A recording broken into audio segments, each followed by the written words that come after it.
सावधान माता और बहनों, रक्षाबंधन पर मायके से ना लाए ये 3 चीजें। प्रिय भक्तों, रक्षाबंधन का ये पावन पर्व केवल एक धागा बांधने का त्योहार नहीं होता है, बल्कि भाई बहन के पवित्र प्रेम, त्याग और मर्यादाओं का प्रतीक माना जाता है। इस शुभ अवसर पर हर बहन बड़े ही चाव से अपने मायके जाती है, भाई की कलाई पे रक्षा सूत्र बांधती है और उसके सुख समृद्धि की कामना करती है। परंतु भक्तों, क्या आप जानते हैं कि रक्षाबंधन पर मायके से विदा लेते समय जाने अनजाने में की गई एक छोटी सी भूल भी आपके और आपके भाई के जीवन पर भारी पड़ सकती है। हमारे सनातन शास्त्रों और पौराणिक मान्यताओं में ऐसी 3 वस्तुओं का उल्लेख किया गया है जिन्हें मायके से ससुराल लाते ही घर की सुख शांति नष्ट होने लगती है, भाई की तरक्की रुक जाती है और परिवार को भयंकर आर्थिक संकट का सामना करना पड़ता है। आखिर वो कौन सी 3 चीजें हैं जिन्हें हर बहन को, हर बेटी को मायके से भूल के भी साथ नहीं लाना चाहिए, और यदि अज्ञानतावश ये भूल हो भी जाए तो इसका शास्त्रीय निवारण क्या होता है? आज की इस विशेष और ज्ञानवर्धक वीडियो में एक कथा में हम इसी गूढ़ रहस्य को एक बहुत ही हृदयस्पर्शी पौराणिक प्रसंग के माध्यम से जानेंगे। इसीलिए भक्तों, कथा को अंत तक पूरा अवश्य सुनिए, और माताएं और बहनें तो जरूर इस कथा को अंत तक सुने।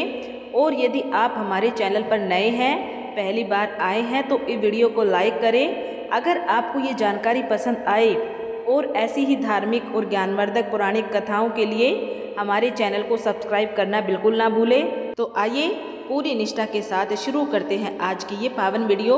इस वीडियो को पूरा अंत तक देखने के बाद ही आप उन 3 चीज़ों के बारे में विस्तार से समझ पाएंगे। चंदनपुर नामक एक अति रमणीय और समृद्ध गांव में मणिलाल नाम का एक सीधा साधा, मेहनती और अत्यंत ही धर्मनिष्ठ किसान रहता था। मणिलाल गांव भर में अपनी सज्जनता, सच्चाई और ईश्वर भक्ति के लिए जाना जाता था। उसके पास आजीविका चलाने के लिए 2 बीघा भूमि का एक छोटा सा टुकड़ा था।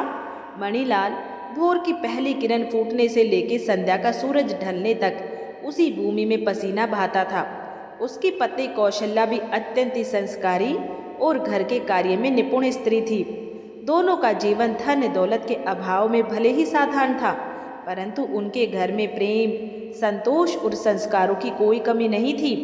मणिलाल और कौशल्या की 2 संतानें थी, बड़ा बेटा केशव और छोटी बेटी सुभद्रा। केशव और सुभद्रा के बीच बचपन से ही इतना अगाध और अटूट प्रेम था कि पूरे चंदनपुर गांव में उनके स्नेह की मिसालें दी जाती थी। सुभद्रा अपने भाई केशव की हर छोटी बड़ी बात का ध्यान रखती थी, और केशव भी अपनी छोटी बहन को अपनी आंखों का तारा मानता था। जहां दोनों भाई बहन होते, वहां खुशियों की किलकारियां अपने आप गूंज उठती थी। जब केशव और सुभद्रा छोटे थे तो हर दोपहर को खेत के काम से फुर्सत पाके दोनों गांव की सीमा पर स्थित विशाल बरगद के पेड़ की शीतल छाया में खेलने चले जाते थे। बरगद के नीचे बहती छोटी सी नदी के किनारे की गीली मिट्टी से दोनों सुंदर सुंदर आकृतियां बनाते। एक दिन सुभद्रा ने बड़ी तन्मयता से गीली मिट्टी को समेटकर एक छोटा सा मंदिर और सुंदर घर बनाया। उसने अपनी नन्ही उंगलियों से उस मिट्टी के घर में छोटे छोटे द्वार और खिड़कियां उकेरी।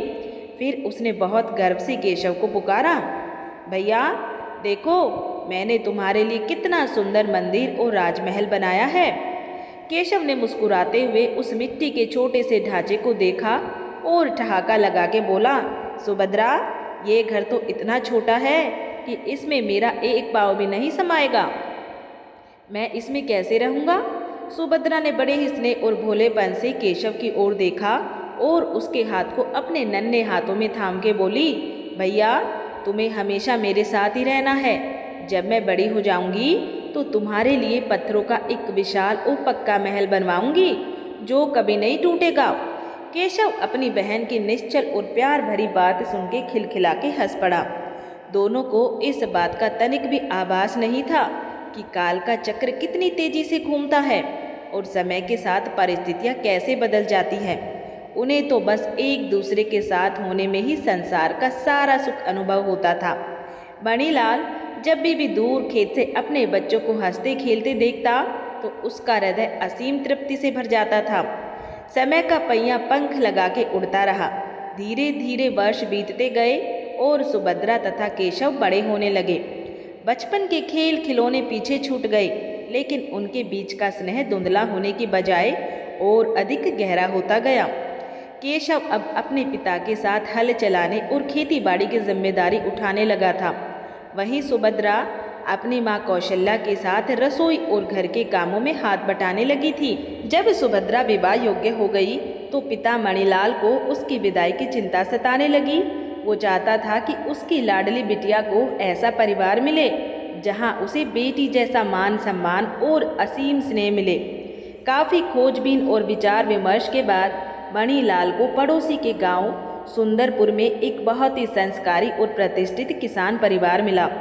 घर साधारण जरूर था, परंतु वहाँ के लोग अत्यंत धर्मपरायण, दयालु और भले स्वभाव के थे। मणिलाल ने सुभद्रा की प्रसन्नता और उज्जवल भविष्य को देखते हुए विवाह के लिए अपनी पूर्ण सहमति दे दी। जब सुभद्रा को अपने विवाह और मायका छूटने की बात पता चली तो वो सन्न रह गई। अपने जन्मदाताओं से बिछड़ने का दुख तो था ही, परंतु उसके मन में सबसे गहरा आघात अपने प्राणों से प्यारे भाई केशव से अलग होने का विचार था। विवाह के एक संध्या पूर्व जब सूर्य ढल रहा था और चारों ओर शांत वातावरण था, सुभद्रा आंगन में बने चबूतरे पर केशव के पास जाके बैठ गई। केशव चुपचाप बैठा आसमान की ओर देख रहा था। दोनों के बीच कई मिनटों तक गहरा सन्नाटा छाया रहा। सुभद्रा ने अपनी कांपती आवाज में धीरे से पूछा, भैया तुम आज इतने शांत क्यों हो? मुझसे बात क्यों नहीं करते? केशव ने अपनी बहन की ओर देखा। उसकी आंखें लाल थीं।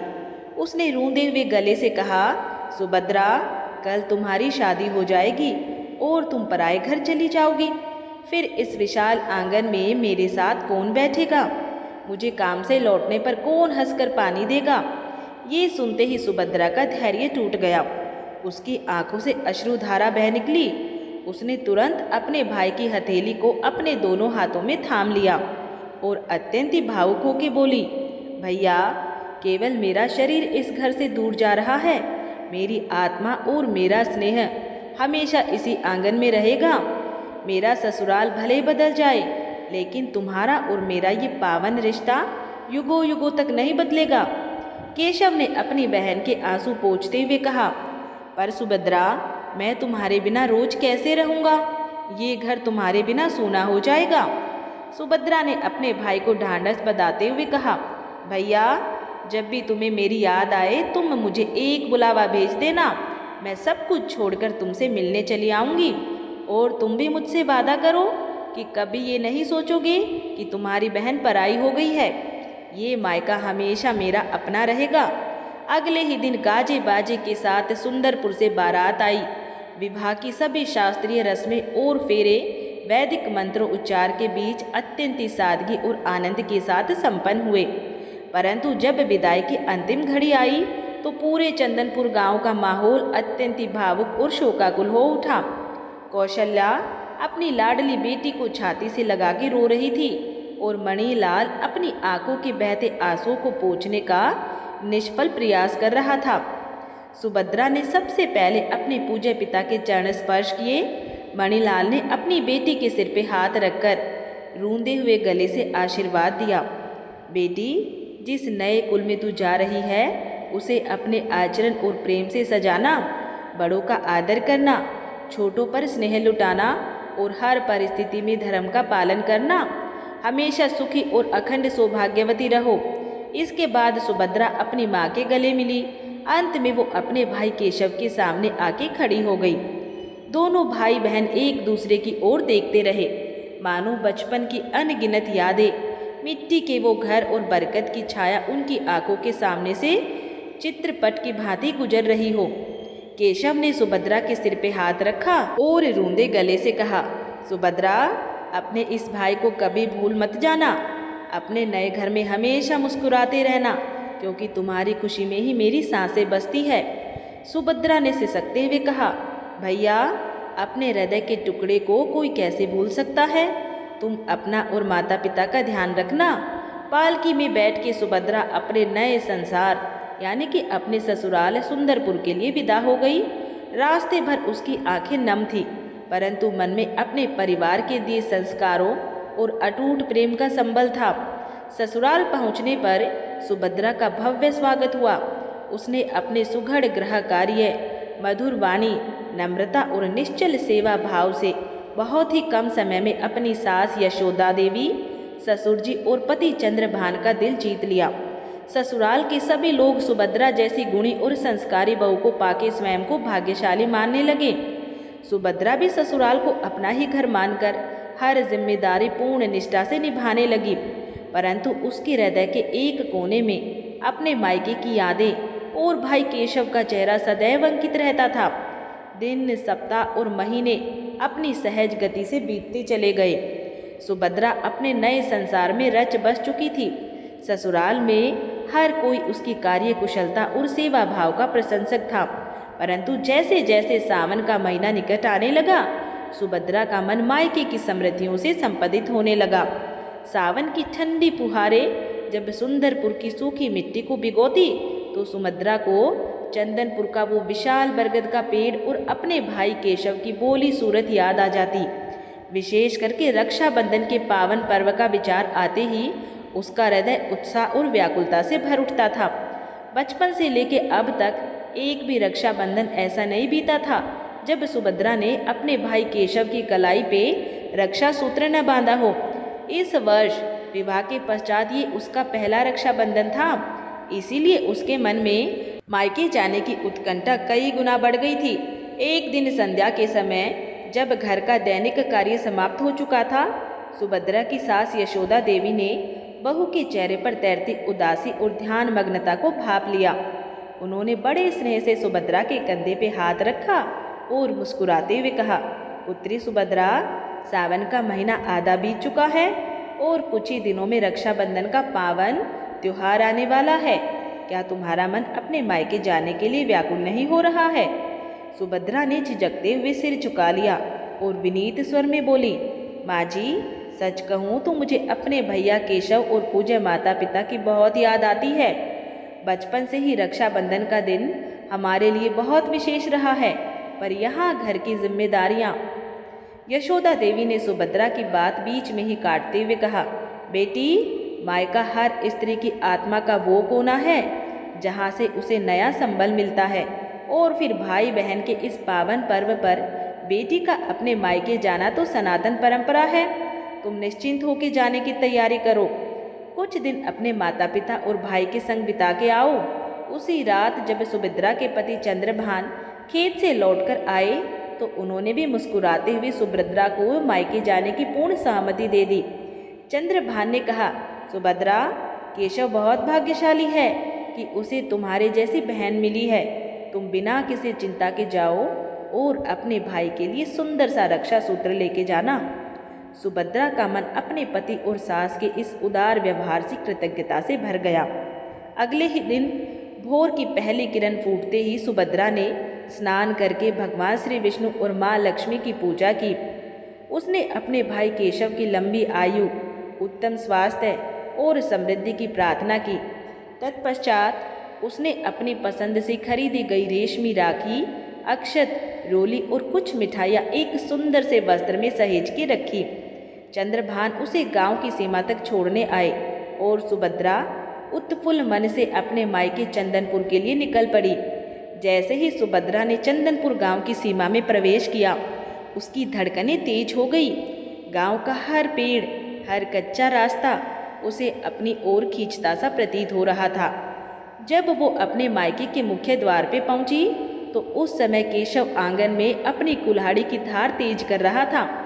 सुभद्रा के पैरों की आहट सुनते ही केशव ने सिर उठाया। अपनी बहन को आंगन में खड़ा देख केशव के हाथ से कुल्हाड़ी छूट गई।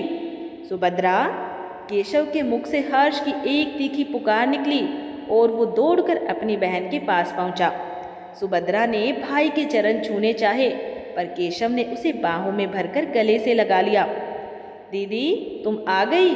मैं कब से इस रास्ते पर आंखें बिछाए तुम्हारा इंतजार कर रहा था। केशव ने अत्यधिक प्रसन्नता से कहा।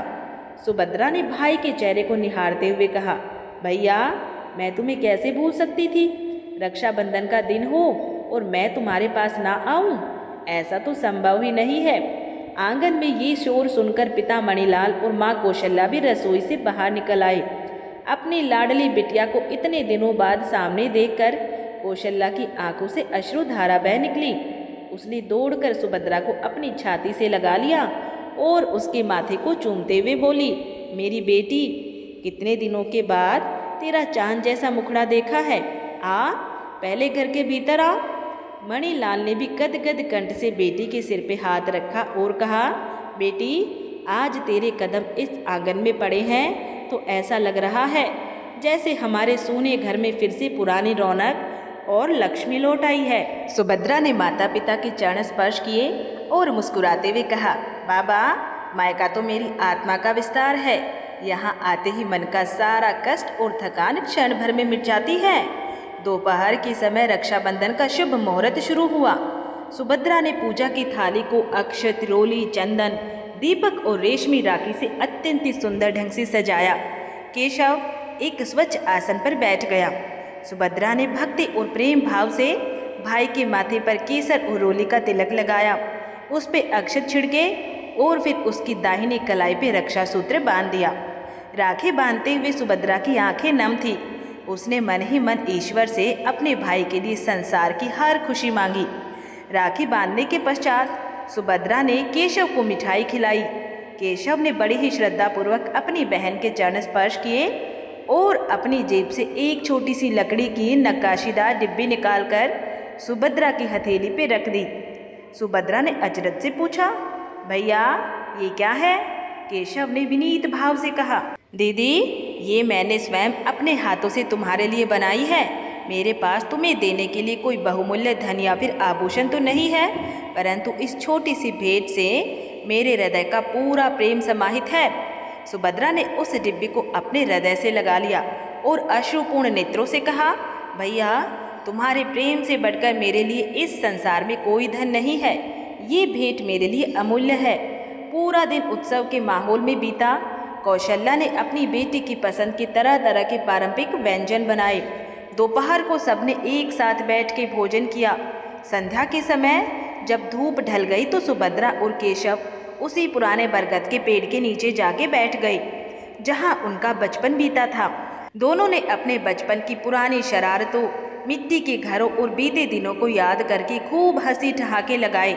मणिलाल भी दूर से अपने दोनों बच्चों को हंसते देखकर ईश्वर का धन्यवाद कर रहे थे कि समय बदलने के बाद भी उनके बच्चों का प्रेम निष्कलंक था। रक्षाबंधन का वो पूरा दिन अत्यंत सुखद और मंगलमय वातावरण में व्यतीत हो गया। सुभद्रा को लग रहा था मानो वो पुनः अपने बालपन के निष्पाप संसार में लौट आई है, परंतु विधान का नियम है कि सुख के क्षण बहुत शीघ्र बीत जाते हैं। अगले दिन सुभद्रा को पुनः अपने ससुराल सुंदरपुर लौटना था। अगली सुबह विदाई के समय मान कौशल्या बेटी को खाली हाथ नहीं भेजना चाहती थी। उसने प्रेमवश अपने घर के भंडार से कुछ चीजें, कुछ घरेलू सामान और पुरानी यादों से जुड़ी वस्तुएं सहेज कर एक बड़ी सी गठरी में बांध दी। केशव ने बहन को विदा करते हुए कहा, सुभद्रा, उदास मत होना। अब की बार जब भी तुम्हें मेरी याद आएगी मैं स्वयं तुमसे मिलने सुंदरपुर आऊँगा। सुभद्रा ने रोते हुए अपने माता पिता और भाई से आज्ञा ली। जाते जाते उसने एक अंतिम बार अपने मायके के आंगन को मुड़कर देखा। उसका हृदय अपने परिवार के प्रेम से सराबोर था, परंतु वो इस बात से पूर्णतः अनभिज्ञ थी कि उसकी उस गठरी के साथ कुछ ऐसी अनजानी भूलें भी उसके ससुराल जा रही थी जो आने वाले समय में एक गहरा रहस्य और परीक्षा बनने वाली थी। मायके की देहरी लांघ कर जब सुभद्रा ससुराल सुंदरपुर की ओर बढ़ रही थी, तब रास्ते भर उसका मन यादों के भंवर में झूलता रहा। कभी उसे माँ कौशल्या का दुलार याद आता तो कभी भैया केशव का वो लकड़ी की डिब्बी देना। उसके हाथों में पकड़ी हुई कपड़ों की वो बड़ी गठरी केवल सामान का बंडल नहीं थी, बल्कि उसके मायके के आंगन की सौंधी महक और परिजनों की आत्मीयता लिपटी हुई थी उसमें। दोपहर ढलते ढलते सुभद्रा सुंदरपुर पहुंच गई। सुभद्रा को सकुशल वापस आया देखकर उसकी सास यशोदा देवी का चेहरा प्रसन्नता से खिल उठा। उन्होंने द्वार पर ही आरती की थाली सजाकर अपनी बहू का स्वागत किया और बड़े ही प्रेम पूर्वक उसके सिर पे हाथ रख के आशीर्वाद दिया। आ गई मेरी बहू, मायके में सब कुशल मंगल तो है ना? तुम्हारे भैया केशव और समधी जी प्रसन्न तो हैं? यशोदा देवी ने आत्मीयता से पूछा। सुभद्रा ने झुककर सास के चरण स्पर्श किए और बड़े ही विनीत स्वर में कहा, जी माँ जी, आपकी कृपा से मेरे मायके में सब कुशल है। भैया ने आपके लिए बहुत आदर व्यक्त किया है और माँ ने आपके लिए प्रणाम भेजा है। बातचीत के दौरान यशोदा देवी की दृष्टि सुभद्रा के हाथ में रखी उस बड़ी सी गठरी पर पड़ी। उन्होंने बहुत ध्यान से उस सामान को देखा और फिर उनके माथे पर चिंता की हल्की सी रेखाएं उभर आई। उन्होंने सुभद्रा का हाथ थामा और उसे मुख्य कक्ष में ले जाकर बड़े ही स्नेहपूर्वक आसन पे बिठाया। यशोदा देवी ने अत्यंत ही सौम्य परंतु गंभीर स्वर में कहना आरंभ किया, पुत्री सुभद्रा, मायका हर बेटी के लिए संसार का सबसे सुरक्षित और प्रिय स्थान होता है। वहाँ से मिला एक दिन का भी बेटी के लिए अनमोल होता है। परंतु क्या तुम जानती हो कि हमारे सनातन शास्त्रों, धर्म ग्रंथों और बुजुर्गों के अनुभवों में कुछ नियम तय किए गए हैं। रक्षाबंधन या फिर किसी भी बड़े पर्व के बाद जब बेटी अपने मायके से विदा होकर ससुराल लौटती है तो उसे कुछ विशेष वस्तुओं को कभी अपने साथ नहीं लाना चाहिए। सुभद्रा ने अपनी सास की ओर अचरज और उत्सुकता से देखा और उसने पूछा, माँ जी, मायके की हर वस्तु तो आशीर्वाद समान होती है, फिर ऐसी कौन सी चीज़ें हैं जिन्हें साथ लाना अनुचित माना गया है और इसके पीछे क्या धार्मिक मान्यता है? यशोदा देवी ने सुभद्रा को समझाते हुए पहली वस्तु के गूढ़ रहस्य का उद्घाटन किया। बोली, बेटी ध्यानपूर्वक सुनो। पहली वस्तु है मायके की प्रयुक्त अर्थात पुरानी झाड़ू। हिंदू धर्म में झाड़ू को साक्षात माँ लक्ष्मी का प्रतीक और दरिद्रता को दूर करने का साधन माना गया है। शास्त्रों की मान्यता है कि झाड़ू में घर की लक्ष्मी का वास होता है। सास ने आगे विस्तार से बताते हुए कहा, जब कोई बेटी अपने मायके से झाड़ू, चाहे वो पुरानी हो या फिर नई हो, अपने ससुराल ले जाती है तो धार्मिक दृष्टि से ये माना जाता है कि वो अपने मायके की सुख, शांति, समृद्धि और लक्ष्मी को समेटकर अपने साथ ले जा रही है। इससे मायके में अन्न धन की हानि होने लगती है, पिता की बरकत रुक जाती है और भाई के जीवन में दरिद्रता अर्थात आर्थिक संकट के बादल छाने लगते हैं। वहीं दूसरी ओर ससुराल में भी ये अमंगलकारी माना जाता है, क्योंकि किसी अन्य घर की लक्ष्मी का स्थान परिवर्तन वास्तु चक्र को असंतुलित कर देता है। सुभद्रा ने एक गहरी सांस ली। उसने अपनी गठरी की ओर देखा और मन ही मन संतोष व्यक्त किया कि उसकी माँ ने झाड़ू जैसी कोई वस्तु उसमें नहीं रखी थी। परंतु यशोदा देवी के गंभीर चेहरे और शास्त्रों के उन गूढ़ नियमों को सुन के सुभद्रा के मन में बाकी दो वर्जित वस्तुओं को जानने की जिज्ञासा और अधिक प्रबल हो गई। उसने हाथ जोड़कर अपनी सासू माँ से पूछा, माँ जी, पहली वस्तु का विधान और उसका धार्मिक प्रभाव तो मैं समझ गई हूँ, परंतु वो दूसरी और तीसरी कौन सी वस्तुएं हैं जिन्हें मायके से लाना वर्जित और अनिष्टकारी माना गया है? यशोदा देवी सुभद्रा को उत्तर देने ही वाली थी कि तभी बाहर के आंगन में किसी के आने की आहट हुई। यशोदा देवी अभी सुभद्रा को दूसरी वस्तु का रहस्य बताने ही वाली थी कि घर के मुख्य द्वार पर हरिओम तत्सत का गंभीर और वेदमय घोष गूंज उठा। सुभद्रा के ससुर जी और पति चंद्रभान तुरंत द्वार की ओर दौड़े। उन्होंने देखा कि गांव के अत्यंत ही व्योवृद्ध, वेद वेदांगों के मर्मज्ञ और धर्मशास्त्रों के प्रकांड विद्वान आचार्य विद्याधर जी महाराज पधारे हैं। चंद्रभान ने अत्यंत ही आदरपूर्वक आचार्य जी के चरण स्पर्श किए और उन्हें घर के मुख्य कक्ष में ले जाकर उच्च काष्ठ आसन पे विराजमान कराया। सुभद्रा और उसकी सास यशोदा देवी भी तुरंत कक्ष में आई और हाथ जोड़कर आचार्य जी को प्रणाम किया। यशोदा देवी ने आचार्य जी के समक्ष शीतल जल और माखन मिश्री का भोग प्रस्तुत किया। कुशल क्षेम के पश्चात यशोदा देवी ने आचार्य जी से अत्यंत विनम्र भाव से निवेदन किया कि हे गुरुदेव, आप धर्म के प्रत्यक्ष स्वरूप है। हमारी बहू सुभद्रा अभी अभी अपने मायके से रक्षाबंधन का पर्व मना के लौटी है। मैं इसे मायके से विदा लेते समय ध्यान में रखी जाने वाली शास्त्रीय नियमों का बोध करा रही थी। मैंने इसे प्रथम वस्तु झाड़ू का धार्मिक महत्व तो समझा दिया है, परंतु मैं चाहती हूँ कि दूसरी वर्जित वस्तु का शास्त्रीय विधान आपके पवित्र मुखारविंद से सुने, ताकि इसके मन में मर्यादा और धर्म का ज्ञान सदा के लिए अंकित हो जाए।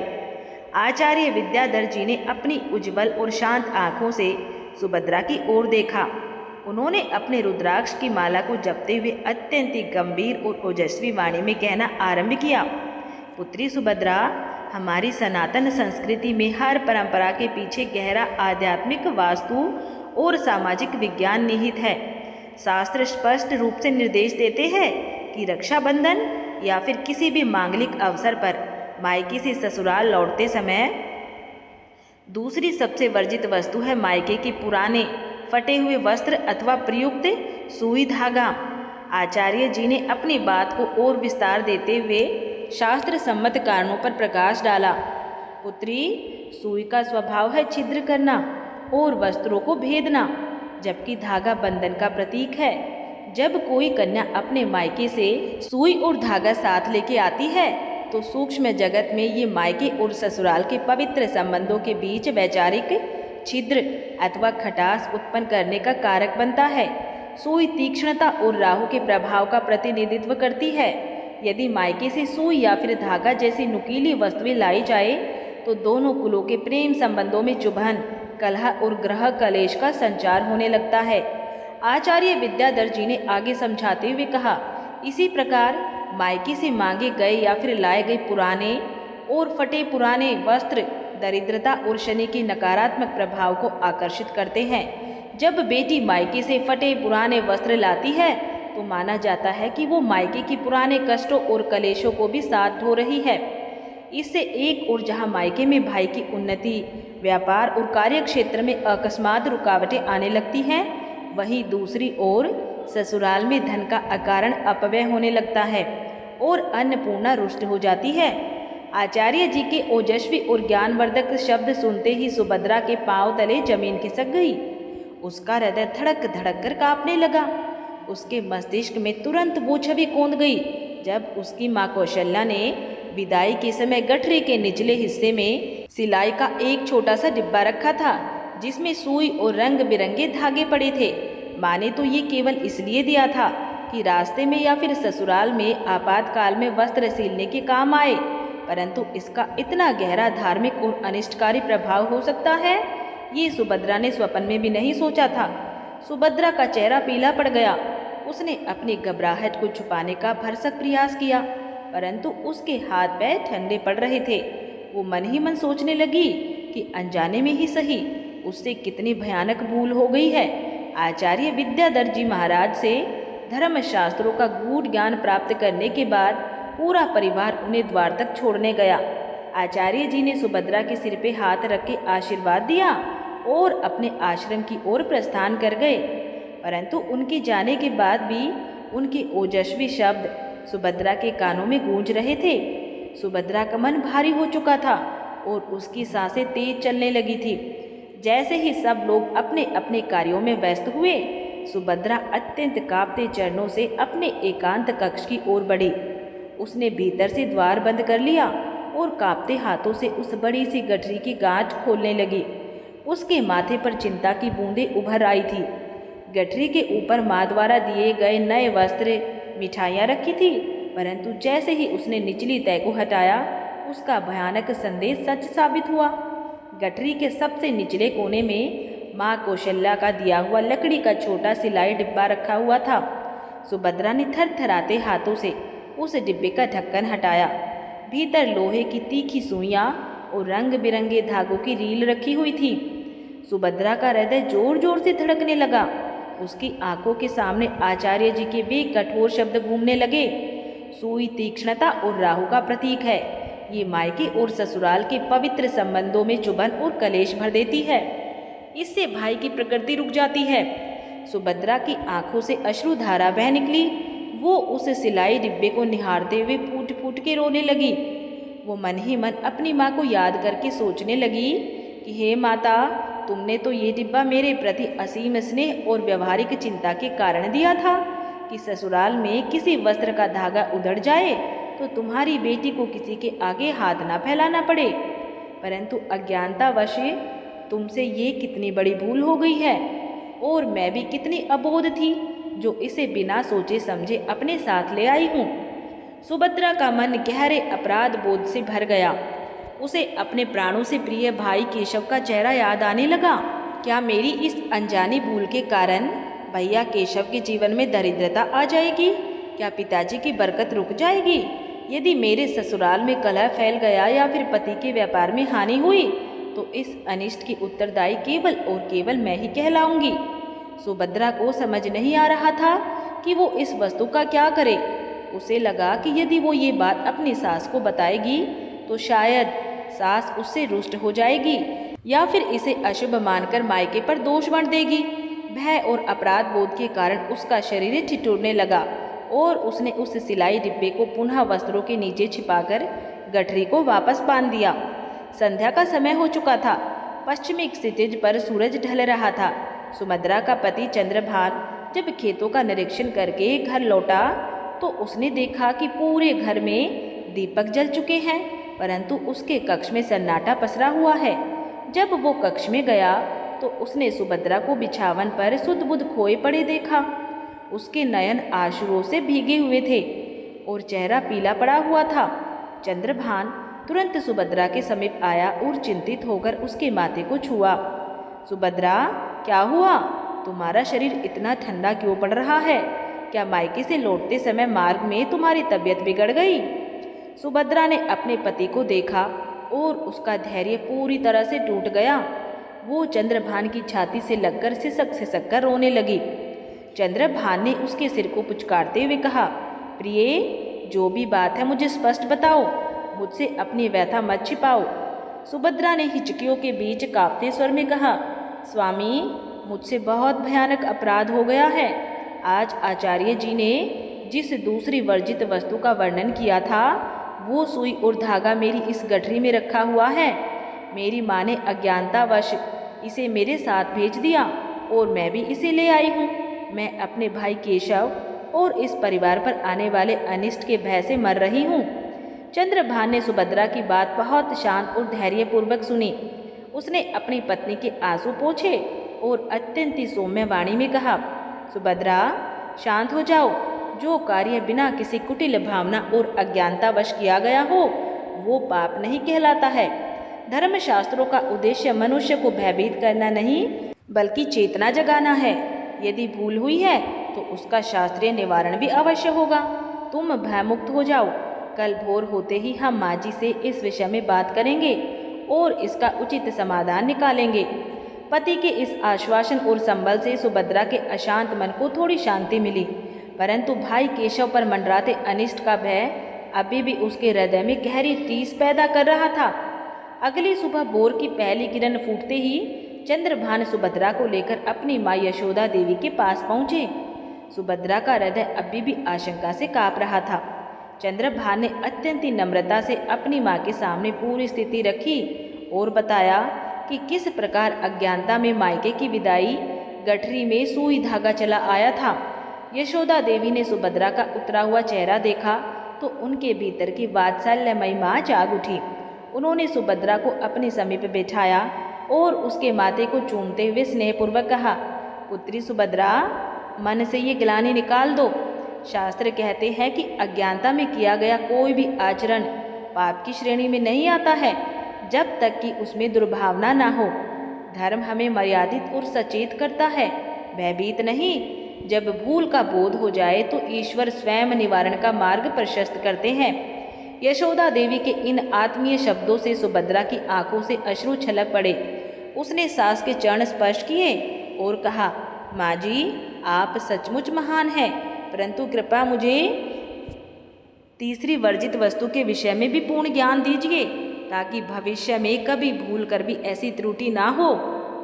यशोदा देवी ने गंभीर भाव से समझाना प्रारंभ किया, बेटी, शास्त्रों और सनातन मान्यताओं के अनुसार मायके से विदा लेते समय जिस तीसरी वस्तु को ससुराल लाना घोर वर्जित माना गया है वो है मायके का प्रयुक्त नमक अथवा बासी व आधा इस्तेमाल किया गया राशन और खट्टा अचार।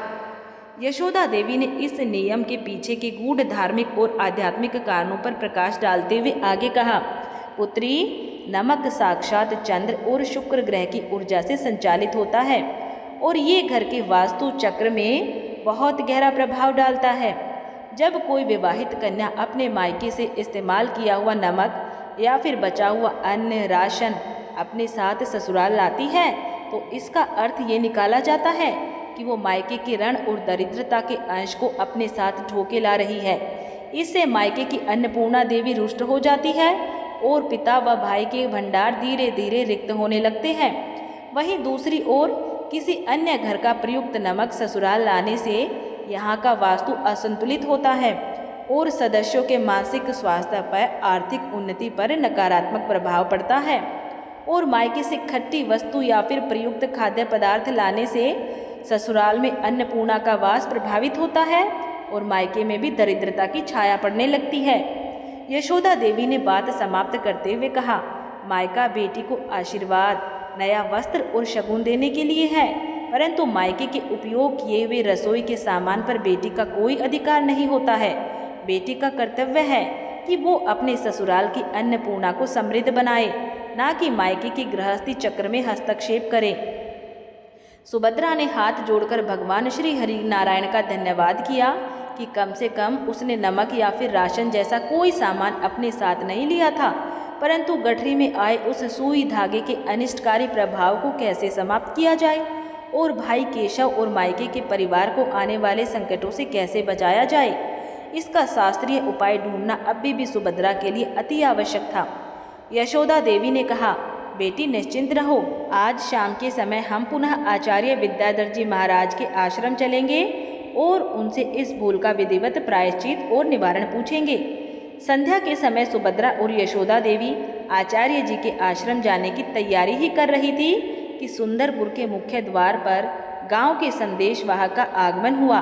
वो सुभद्रा के मायके वाले गांव चंदनपुर से आया था। संदेशवाहक के चेहरे पर चिंता और व्याकुलता के भाव स्पष्ट दिखाई दे रहे थे। सुभद्रा की दृष्टि जैसे ही उस संदेशवाहक पर पड़ी, उसका हृदय किसी अज्ञात भय से धड़क उठा। वो दौड़ती हुई आंगन में आई। संदेशवाहक ने हाफते हुए कहा, सुभद्रा बिटिया, तुम्हारे मायके चंदनपुर से बहुत ही दुखद समाचार आया है। बीती रात तुम्हारे भाई केशव की लहलाती खड़ी फसल में अचानक से भयंकर आग लग गई, जिससे आधे से अधिक खेत जल के राख हो गए हैं और इस आघात को सहन न कर पाने के कारण तुम्हारे पूज्य पिता मणिलाल जी का स्वास्थ्य अत्यंत बिगड़ गया है। वे मूर्छित होकर भूमि पर गिर पड़े हैं। ये दुखद समाचार सुनते ही मानो सुभद्रा के सिर पे आकाश टूट पड़ा हो। उसके हाथ से पूजा की थाली छूट के गिर गई और अक्षत रोली आंगन में बिखर गए। सुभद्रा पांव तले जमीन खिसक जाने का अनुभव करते हुई धरती पर गिर पड़ी और फूट फूट के रोने लगी। हाय, ये मैंने क्या कर दिया? सुभद्रा अपनी छाती पीटते हुए विलाप करने लगी। ये सब मेरी ही भूल का परिणाम है। आचार्य जी ने सत्य ही कहा था कि मायके से लाई गई सुई रिश्तों और सुख शांति को भेद देती है। अज्ञानता में लाई गई उस सुई धागे के कारण ही मेरे भोले भाई की मेहनत स्वाहा हो गई और पिताजी संकट में पड़ गए हैं। हे ईश्वर, मेरे अपराध का दंड मेरे मायके को मत दो। सुभद्रा का विलाप देख के सास यशोदा देवी और पति चंद्रभान का हृदय भी द्रवित हो उठा। यशोदा देवी ने तुरंत सुभद्रा को अपनी बाहों में समेटा, उसके बहते अश्रु जल पोंछे और अत्यंत ही दृढ़ता से कहा, बेटी सुभद्रा, अपने विवेक को मत खो। विपत्ति के समय विलाप करने से संकट टलता नहीं है, बल्कि धर्म और कर्म का आश्रय लेने से ही मार्ग निकलता है। जो भूल अज्ञानता में हुई, ईश्वर उसका निवारण अवश्य करेंगे। चंद्रभान ने भी सुभद्रा को संबल देते हुए कहा, सुभद्रा अधीर मत हो, मैं अभी चंदनपुर जाने की तैयारी करता हूँ, परंतु इससे पूर्व कि हम चंदनपुर जाएं, हमें आचार्य विद्याधर जी महाराज के पास जाके इस अनिष्ट के निवारण का शास्त्रीय विधान प्राप्त करना होगा, ताकि तुम्हारे मायके पर आया ये संकट पूरी तरह टल सके। सुभद्रा ने अपने आंसुओं को पोंछा और मन ही मन दृढ़ संकल्प लिया कि वो अपने प्रिय भाई केशव और पिता के जीवन की रक्षा के लिए कठोर से कठोर व्रत, नियम और तप करने को तत्पर है। सुभद्रा, यशोदा देवी और चंद्रभान बिना एक क्षण भी गवाए आचार्य जी के आश्रम की ओर निकल पड़े। आचार्य विद्याधर जी महाराज के आश्रम पहुंचकर सुभद्रा उनके चरणों में गिर पड़ी और अश्रुपूर्ण नेत्रों से प्रार्थना करने लगी। हे गुरुदेव, मुझसे अज्ञानता में मायके से सुई धागा लाने का घोर अपराध हुआ है। उसी के कुप्रभाव से मेरे भाई की फसल जल गई और पिताजी अस्वस्थ हो गए हैं। कृपा मुझे इस संकट से उबरने का शास्त्रीय मार्ग दिखाइए। आचार्य जी ने अपनी दिव्य और सौम्य दृष्टि से सुभद्रा की ओर देखा और गंभीर स्वर में कहा, पुत्री सुभद्रा, उठो। जब जीव अपनी भूल को स्वीकार करके निश्चल हृदय से पश्चाताप करता है तो परमात्मा उसके अपराध को क्षमा कर देते हैं। सनातन धर्म शास्त्रों में इस प्रकार की अज्ञानवश हुई भूलों के निवारण हेतु 3 अचूक विधान बताए गए हैं। उस सुई धागे को किसी पवित्र बहती नदी में पूर्ण क्षमा याचना के साथ प्रवाहित कर दो। आने वाली चतुर्थी तिथि को अपने भाई की रक्षा और दीर्घायु के लिए व्रत रखकर काले तिल और उड़द का दान करो। अपने मायके के आंगन में स्वयं अपने हाथों से एक पीपल या फिर तुलसी का पौधा रोपित करो। आचार्य जी के वचनों को शिरोधार्य करके सुभद्रा ने उसी संध्या पवित्र नदी के तट पे जाके मंत्र उच्चार के साथ उस सुई धागे को जल में विसर्जित कर दिया। उसने ईश्वर से बारंबार अपने मायके की सुरक्षा और भीख मांगी। अगले दिन सुभद्रा ने निर्जला व्रत रख के तिल और उड़द का दान संपन्न किया। अभी ये पूजा विधान पूर्ण ही हुआ था कि भोर की पहली किरण के साथ सुंदरपुर के मुख्य द्वार पर एक पहिया गाड़ी आकर रुकी। सुभद्रा जब जल का पात्र लेके बाहर आई तो उसने देखा कि गाड़ी से उसका भाई केशव मुस्कुराता हुआ उतर रहा है। सुभद्रा के हाथ से जलपात्र छूट गया। वो दौड़ के भैया के समीप पहुंची और उसके गले लग के रोने लगी। भैया, तुम कुशल तो हो? पिताजी की तबीयत कैसी है? मुझे समाचार मिला था कि तुम्हारे खेत में आग लग गई। केशव ने हंसते हुए बहन के माथे को चूमा और बोला, दीदी, तुम व्यर्थ ही इतनी चिंतित हो गई। खेत के केवल एक छोटे से कोने में आग लगी थी जिसे गांव वालों ने तुरंत बुझा दिया था। पिताजी भी अब पूरी तरह स्वस्थ है। और सुनो, उस आग के बाद जब हमने भूमि की खुदाई की तो वहाँ से एक पुराना जल स्रोत निकल आया है। अब हमारे पूरे खेत के लिए सिंचाई का उत्तम साधन मिल गया है। मैं तो तुम्हें स्वयं ये शुभ समाचार देने और पिताजी का आशीर्वाद पहुँचाने आया हूँ। केशव के मुख से ये समाचार सुन के सुभद्रा की आंखों से कृतज्ञता के अश्रु बह निकले। उसे विश्वास हो गया कि धर्मशास्त्रों के नियमों का सही रीति से पालन करने और पश्चाताप करने से ईश्वर हर अनिष्ट को मंगल में बदल देते हैं। केशव के आगमन से सुंदरपुर के गृह आंगन में उत्सव का अद्भुत वातावरण निर्मित हो गया। सुभद्रा की सास यशोदा देवी, ससुर जी और पति चंद्रभान ने केशव का अत्यंत ही भावुक और भव्य स्वागत किया। यशोदा देवी ने स्वयं रसोई में जाकर अपने हाथों से तरह तरह के मिष्ठान और पकवान बनाए और केशव को आदरपूर्वक भोजन कराया। भोजन के उपरांत संध्या के समय घर के सभी सदस्य आंगन में बिछे नीम की छांव वाले चबूतरे पर एक साथ आसीन हुए। चारों ओर अत्यंत शांत, मंगलमय और भक्तिपूर्ण वातावरण व्याप्त था।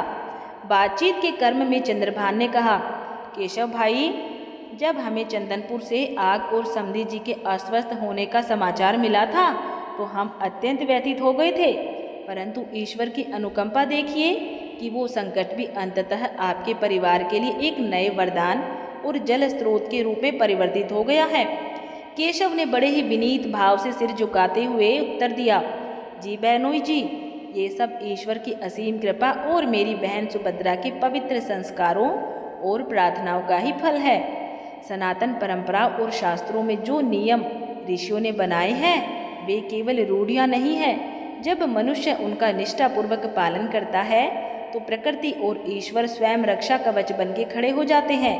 तभी व्योवृद्ध सास यशोदा देवी ने अत्यंत ही गंभीर और वात्सल्यपूर्ण स्वर में कहा, तुमने बिल्कुल सत्य कहा केशव। हमारी पौराणिक मान्यताओं में बेटियों के मायके से विदा लेते समय झाड़ू, प्रयुक्त हुई सुई धागा, पुराने फटे वस्त्र और इस्तेमाल किया गया नमक या फिर बासी अन्न, खट्टा अचार ना लाने के नियम इसलिए बनाए गए हैं ताकि दोनों कुलों में मर्यादा, समृद्धि और स्वाभिमान का संतुलन बना रहे। मायका बेटी के लिए प्रेम, संबल और आशीर्वाद का स्रोत है, ना कि भौतिक वस्तुओं या फिर पुरानी वस्तुओं को ढोने का माध्यम है।